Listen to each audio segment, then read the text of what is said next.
Ito po ang ating da-downloadin sa ating Play Store. Sa Google Play Store, ito po. Video wallpaper po.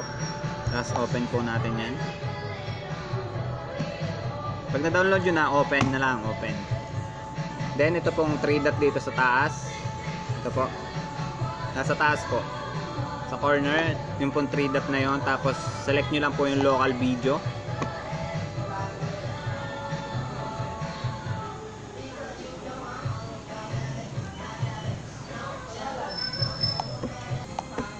Yan po sa local video.